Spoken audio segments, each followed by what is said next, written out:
Okay, so today I am going to explain you on data guard.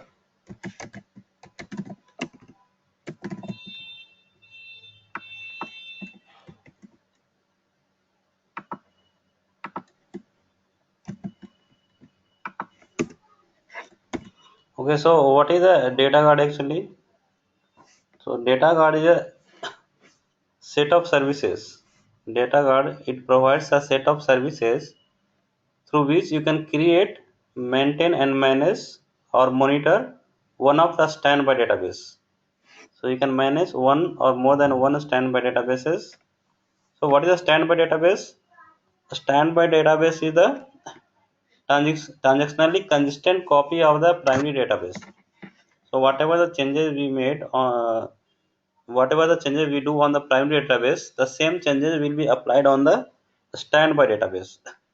So a standby database is transactionally consistent copy, and that database, all standby database, will be managed by the data guard. So data guard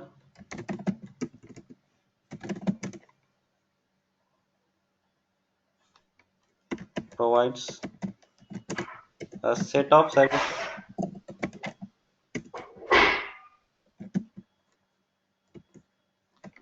that create, maintain,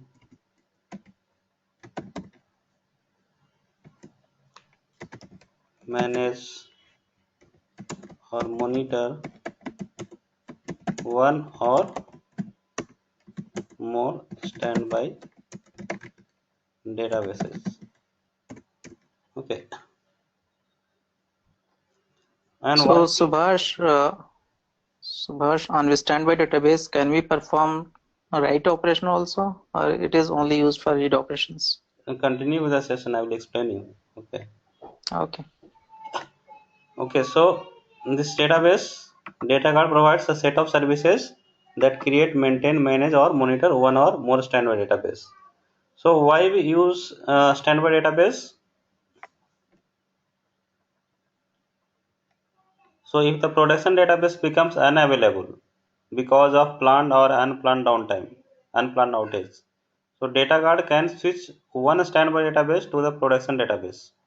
So if you have one standby database, then if there is something happened to the primary database, if there are some disaster happened to that place and whole server got crashed, so data guard what will do? Data guard will switch the standby database to primary database. So all user connection will be shifted to the standby database if primary server is down. So that will be done by the data guard, and they no need to restore and recover the database because the changes are already getting applied. Right, changes have been already applied from primary to standby database. So restore and recovery is not required. Okay, we used to take the backup, right? So backup you can use if your database is up and running, your machine is up and running. If your machine is itself down and you have taken the backup in that machine, the whole machine is crashed. You cannot perform the restore and recovery, right? Because all backup is gone. In that location, backup file is gone. So you cannot perform the restore and recovery. But if you are maintaining the standby database, it's very easy. Okay, to get the data, all those data. So if you want to implement the data guard, there are few components you need. That is the first one is the primary database. Is the primary database. So what is the primary database? So the primary database is the main database. So the data guard configuration contains at least one production database, and you can also say the primary database.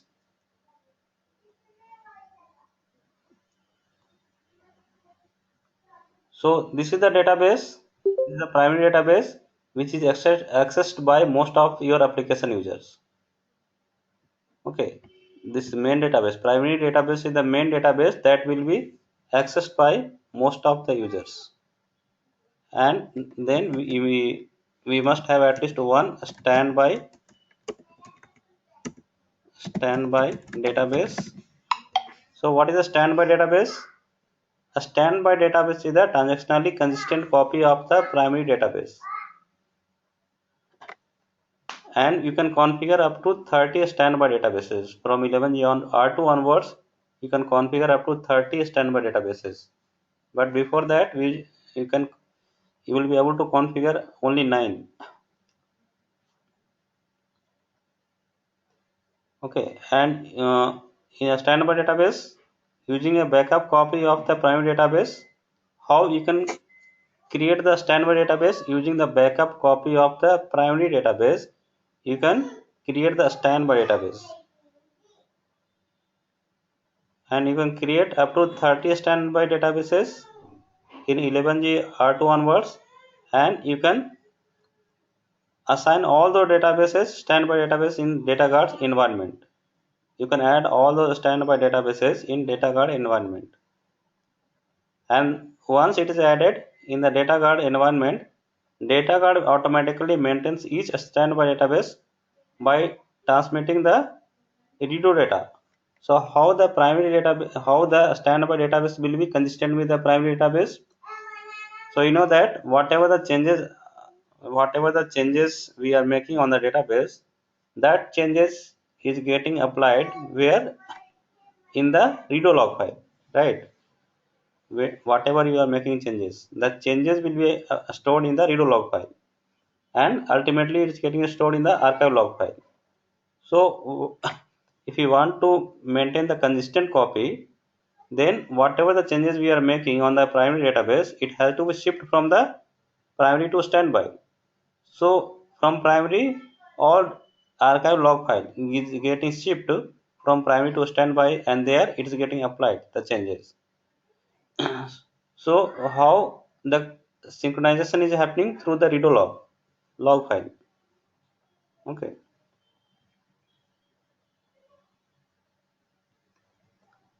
and this standby database, we have two types of standby databases. That is called the physical standby, which is widely used. Physical standby. So what is the physical standby? Physical standby is there will be identical copy of the primary database. Physical standby database is the identical copy of the primary database. Okay.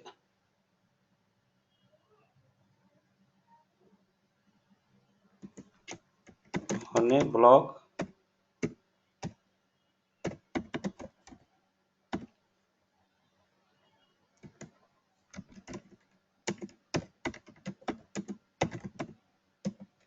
Okay, so whatever the data file is there on the primary database, same data file, same sizes, everything would be the same. So a physical standby database is the identical copy of the primary database. Okay. So the database schema indexes are the same. So physical standby database is kept synchronized with the primary database through redo apply, and then we recover the standby database using the redo received from the primary database and apply the redo to the physical standby. And we have one more logical standby database.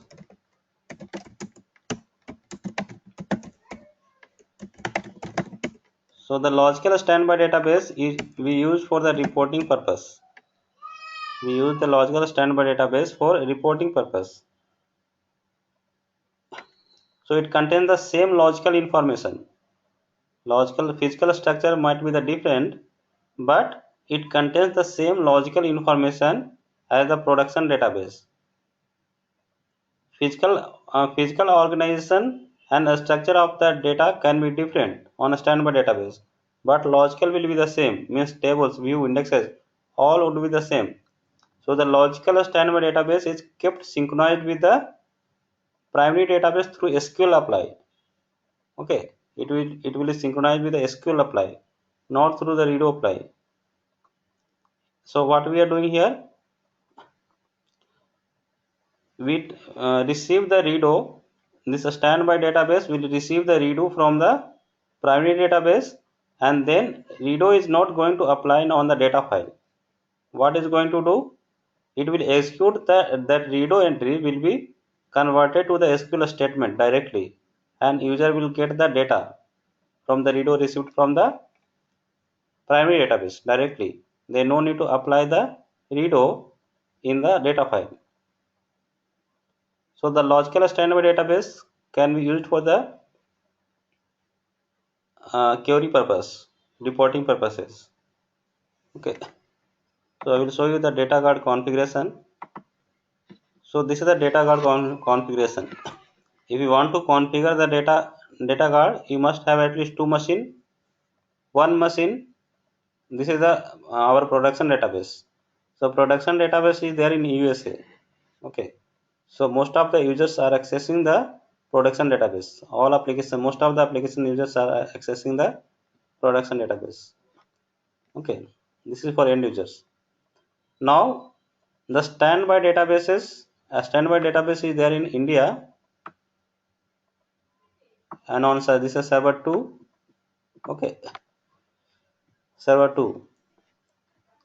So this server has to receive the log file from this machine, because this is the server, right?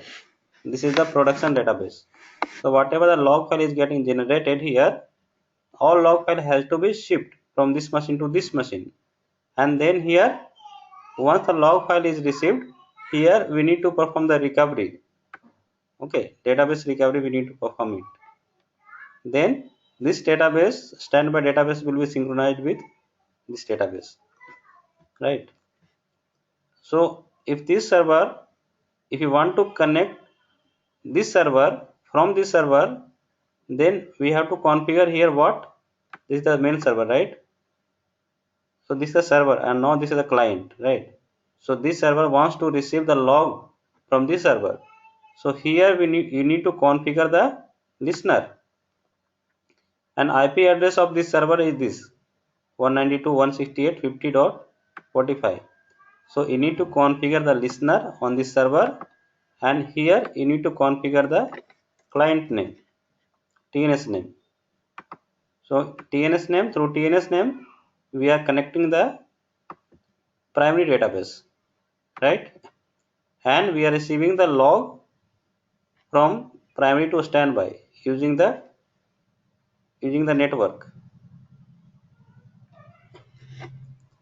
Okay, so if this database has to be synchronized with this primary database, so we need to configure listener and TNS name here.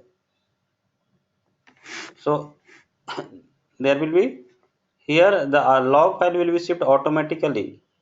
User intervention is not required to ship the log file from this machine to this machine. There is no need to copy and paste. It will ship automatically. Since 8i onwards, there will be automatically shipping Oracle 8i. Before 8i version, we need to copy the archive log file from this machine and then paste in this machine. We used to copy and paste, and then we apply, we used to recover in this machine. So manual procedure we used to follow at that time.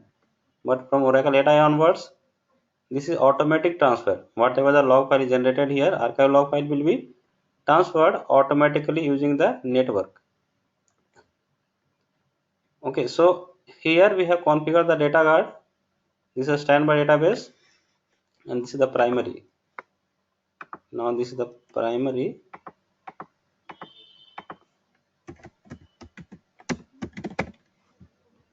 and this is the standby.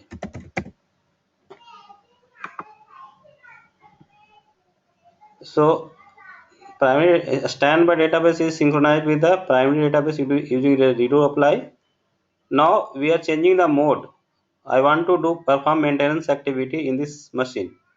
So this machine we have to change to the standby, right? Sorry, primary. This machine will change from the standby to primary. I want to perform the maintenance activity on this primary database. So this database will be standby. After some times you can open this database, but in standby mode, right? And now this database is primary, that is called a switchover. We are switching the standby to primary. Okay, so this database is now primary and this database is now standby. So how this database is synchronized with this primary database? Can this database, now this database can be synchronized with this primary database? No, right? Because whatever the log file is getting generated here, this log file from this machine, this server also has to get the log file, right, from this machine. So here we are connecting this machine from this machine. Now this time this will become server. If you are switching the standby to primary, now this is the server, right? So whatever the log file is generated here, this log file has to be transferred from this machine to this machine. Now this machine will request the log from this machine. So here we need to configure the listener, right? Here also we need to configure the listener. And IP address for this machine is this 250.46. And here we need to configure the TNS name. So this time the log will be shipped from this machine to this machine like this.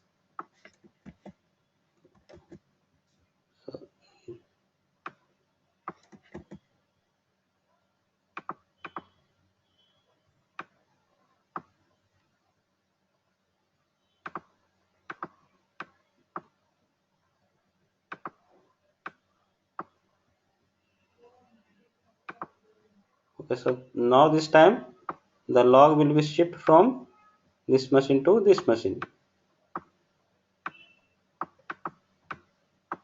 So on both sides we have to configure the TNS name and both sides we have to configure listener. If you want switch over, you have to configure both side TNS name, both side listeners. Okay, so the connection must be there from both sides. This server should communicate with this server and this server must communicate with this server with TNS entry, vice versa. You can see here.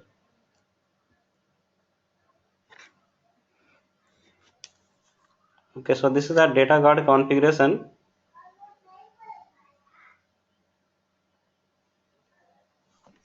So why we use the data guard? For why we use data guard? For high availability, means if you are doing some operation, means if there is planned downtime, means if you want to perform maintenance activity, then still user will be connected with the database through a you can change standby database to primary, so you will get the high availability. Data protection, if something happened on the primary database, if data file or anything is corrupted, still you have the copy of the data file on the standby database. So data protection also is there. And disaster recovery, what is disaster recovery? If the whole system is crashed, then still we have the consistent copy of the database, so we get back all those data. So we use the data guard for high availability, data protection and disaster recovery. Okay, and there are different modes of a standby databases. What are the mode? We have the maximum performance, maximum availability and maximum protection.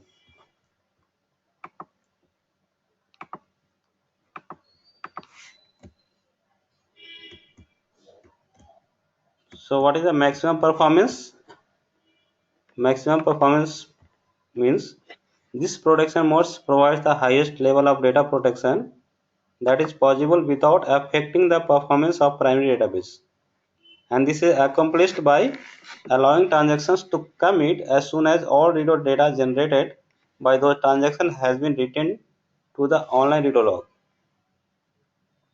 Okay, I will show you one diagram.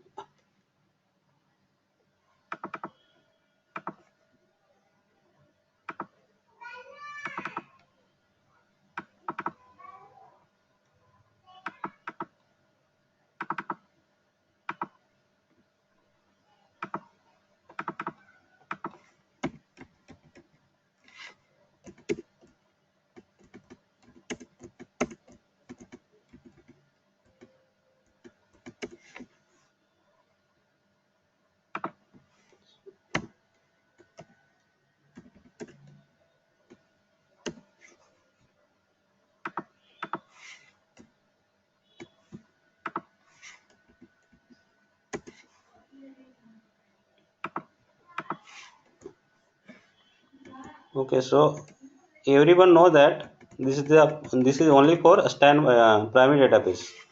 So this is a database. There is only one database. There is no standby database. So if you want to perform commit, if you want to store the data, if you want to perform the commit, that log has to be stored in the redo log file. Then only your transaction will commit, right?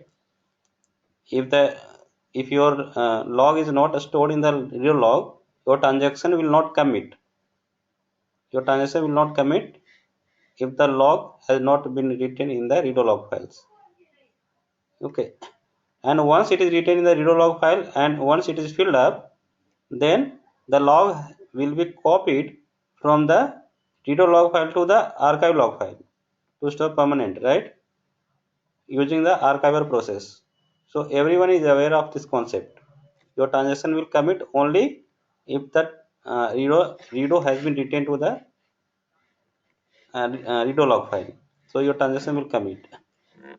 But if you are having the standby database, the same log has to be shipped from the primary database to a standby database, either through archive log file or through the redo log file. The data has to be shipped. The all redo entry has to be shipped from primary to standby database. But if you are using the maximum performance mode, then what happens? This data is log file is getting archived, and after archiving, the data is being shipped from primary to standby database. Okay, so first where the log is getting written in the primary database, your transaction will commit immediately once it is written in the primary database. And if you are running in the maximum performance mode, this primary database will not wait to send the log to the standby database. Primary database is not going to wait to send the log to the standby database, and confirmation is also not required. Okay, so that is the maximum performance.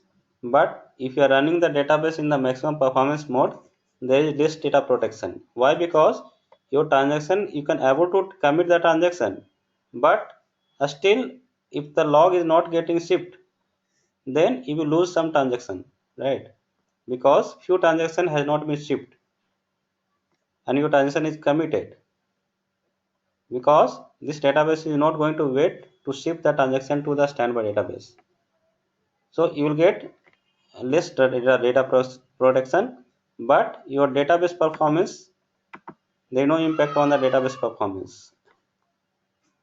And shipping of the log is done asynchronously with respect to transaction commitment. So primary database performance is unaffected by delays in writing redo data to a standby database.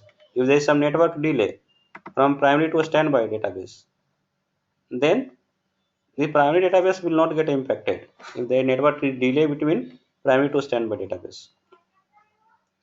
But coming to the maximum protection mode, this protection mode ensures that zero data loss occurs if a primary database fails. To provide this level of protection, the redo data needed to recover the transaction must be written to both the online redo log and at least one synchronized standby database before the transaction commits. So if you are running the database in the maximum protection mode, then your transaction will not commit until the log which is required to reconstruct the data has been shipped to the standby database. Your transaction will only commit if the log has been shipped to the standby database. Only your transaction will commit. Otherwise, your transaction will not commit. It won't allow to commit the transaction if there is some network delay from primary to standby database. Your transaction will not commit. So instead of writing the data in the primary database, your database will be hanged. Okay, if this database also will not work. If this database is down or some network issue, this database will also down. This database will also get down if you are running with the maximum protection mode. Okay, so if you want to configure the maximum protection mode, you must have at least two standby databases. Okay, you can run one standby as maximum protection and one as of maximum performance, but here there is zero data loss. If you are running the database in the maximum protection, there will be zero data loss, but it will impact the database performance, and in real time we don't use this maximum protection mode. Okay, we use only maximum performance mode. And coming to the maximum availability, it's like the same as maximum protection. It will be the like same as maximum protection, but the difference is you can set the timeout 30 seconds or 50 seconds. So it will wait for 30 to 50 seconds, whatever I set the time.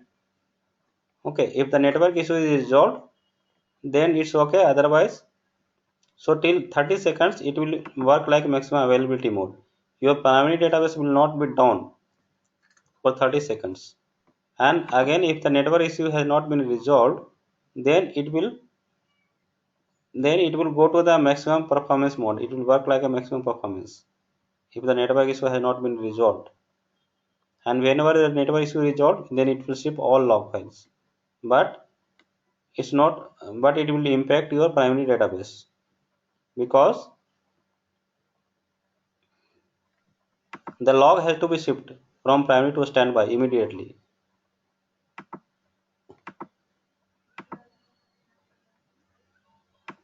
So, but how the log is getting shipped? So here is getting shipped through the archiver process using the Oracle Net Service. Archiver process is sending the log using the Oracle Net Service. So earlier we used to have this process, archiver log process. If your database in the maximum performance mode, then it is getting sent from the archive redo log files,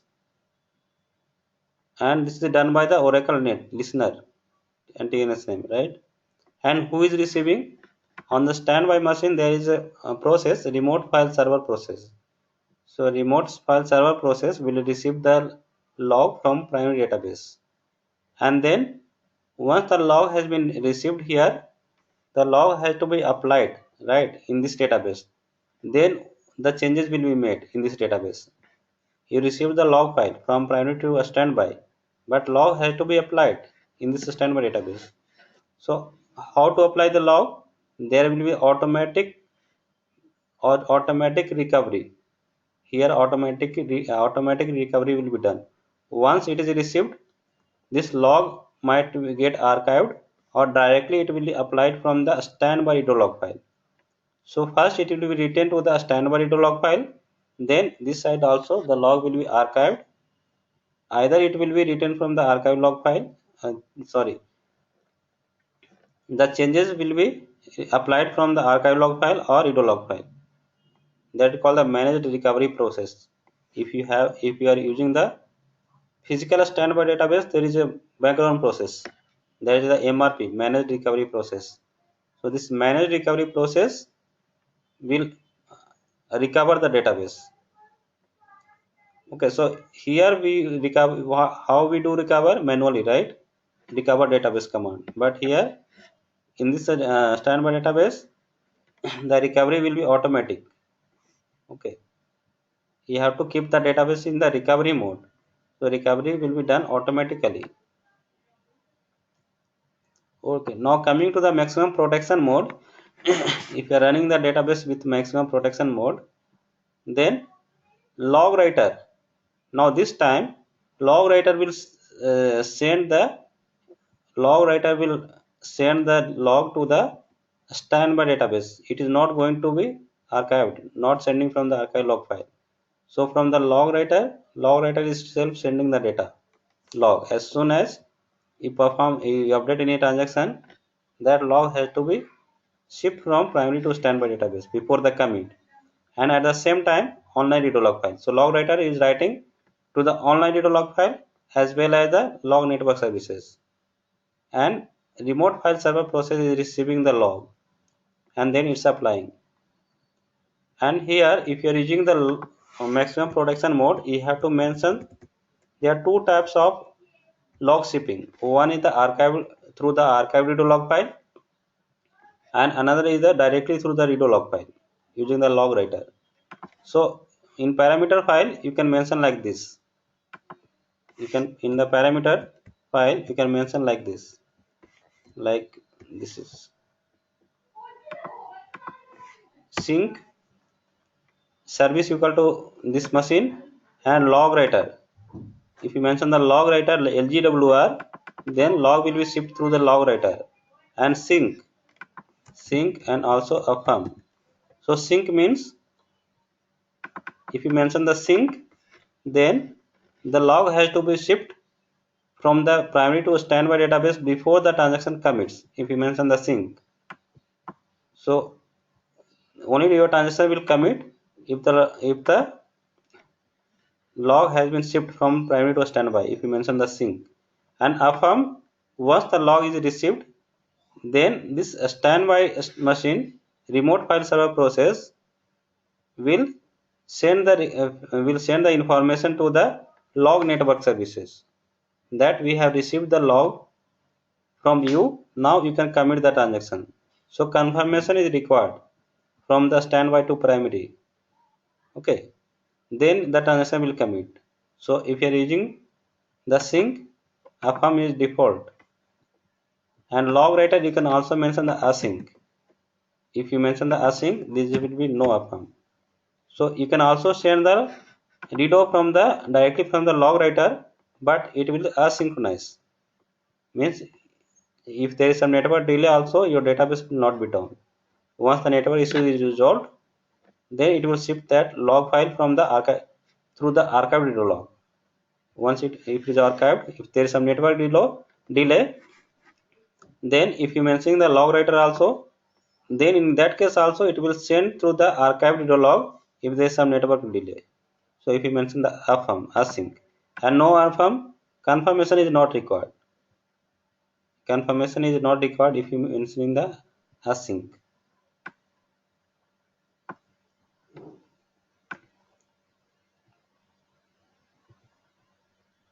Okay, so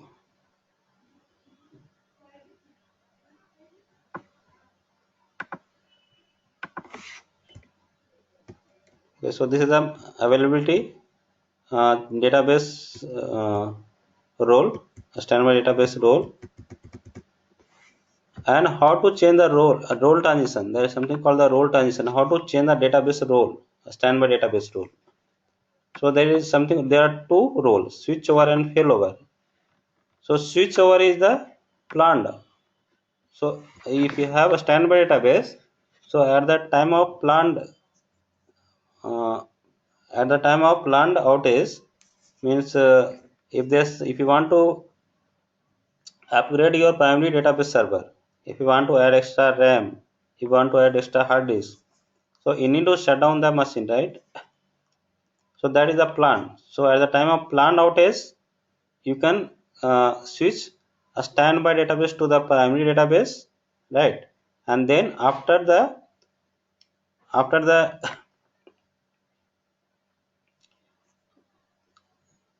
in the after the upgradation in the primary database, okay, then you can change the primary database previous primary database as a standby database.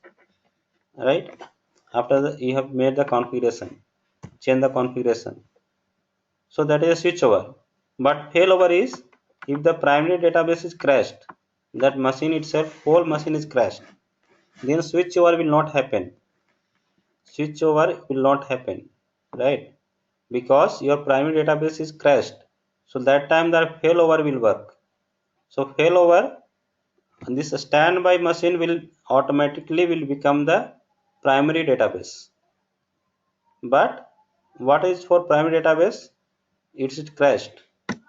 Now we cannot use that primary database as standby database because the server is crashed, right? So that is a failover.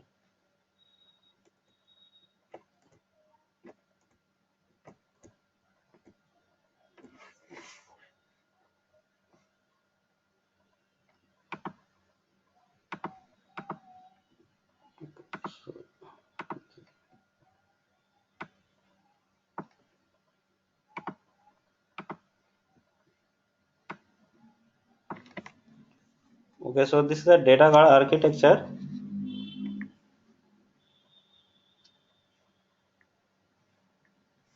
So you can see here, this is the primary database server, right? And this is the physical standby server, and this is the logical standby server.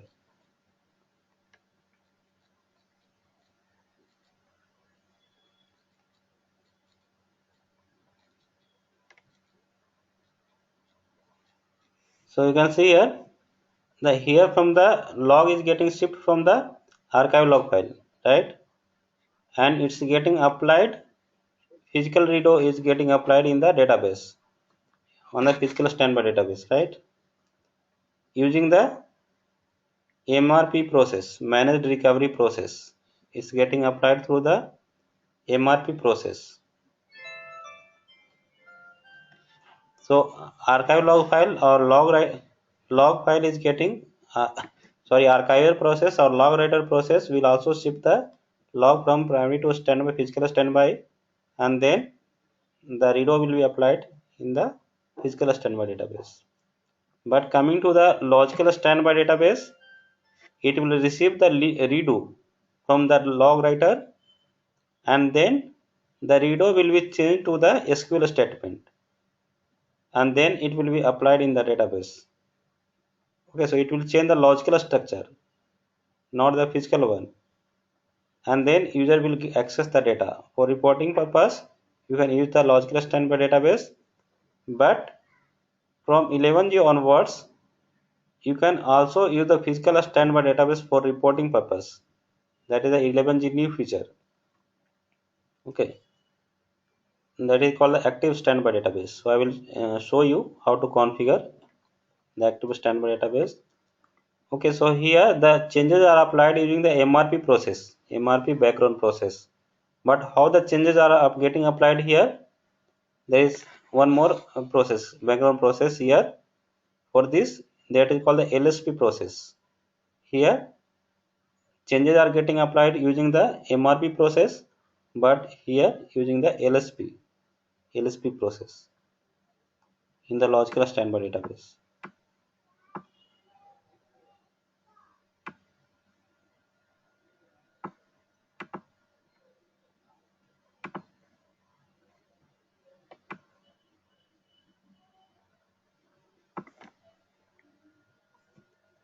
Okay, so I will keep this talk, study this document, and tomorrow I will show you how to configure the data guard. Okay.